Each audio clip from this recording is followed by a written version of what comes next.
We are the best. We are educative. We are entertaining. Information is power. We'll give you the best when it comes to music. We'll give you the best when it comes to news, current affairs, and sports. We are the best. Carnival Radio. Carnival Radio. Carnival Radio. We are the best. Carnival Radio. Enjoyment Unlimited.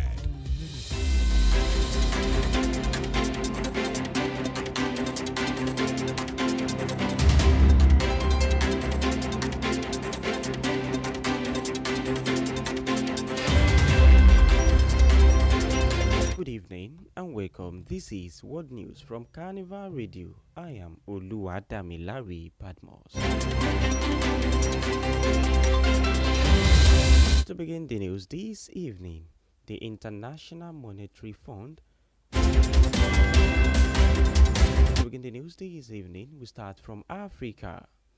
The International Monetary Fund has said the Senegal holds full authority to decide how to address its debt challenges.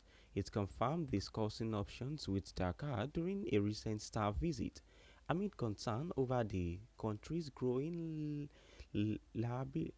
liabilities. Prime Minister Ousmane Sonko rejected calls for a debt restructuring, insisting Senegal would not accept such terms. His comments triggered a fall in the country's international bond, now at the lowest since July. The IMF had frozen a $1.8 billion support package last year after hidden debt emerged, raising total obligations to about $11 billion. Analysts warn that rejecting restructuring could deepen Senegal's fiscal strain, with debt now at 132% of GDP.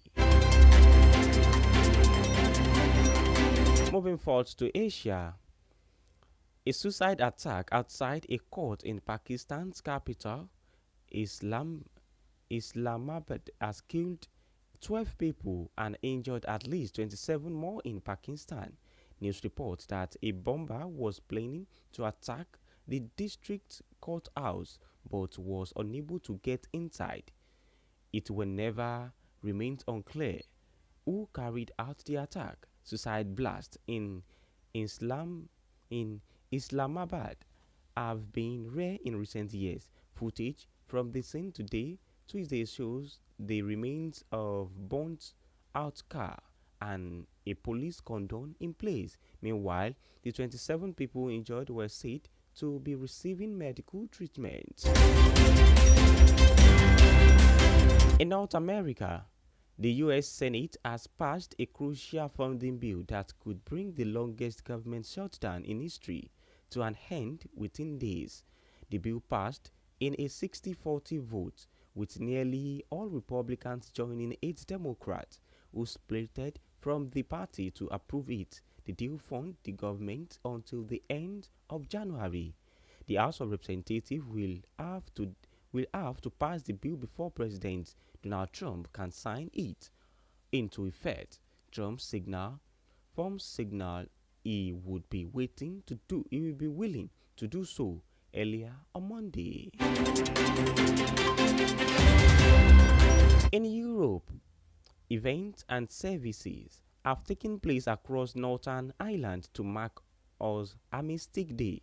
Armistice Day was originally held in memory of all the British Empire soldiers who died in World War I and is one of the events that is still celebrated in North Ireland till date. The Londonderry and Belfast 2-minute silence were held at the Carnival. The ceremonies were held on 11 November to mark the signing of the armistice when ended World War I on the same date in 1918. Moving forward to South America, Brazil's President Luiz Inácio Lula da Silva has announced that the world must defeat climate dynamism and fight fake news during opening meeting of the UN climate talk. In a rallying cry to COP30, President Lula made tiny veiled reference to President Donald Trump, who branded climate change a calm job in September. The 2 weeks of talks kicked off on Monday in the loose Brazilian city of Belém on the edge of the Amazon rainforest, which took place against a false political backdrop, and the US had sent no senior officials. And with that, we've come to the end of the world news this evening. The news was packaged by Elizabeth Tezio Kemukoko. You can download Carnival Media app on Google Play Store and the iOS App Store. My name remains Oluwadami Larry Badmos. Thank you for listening. Enjoy the rest of your day. Good evening.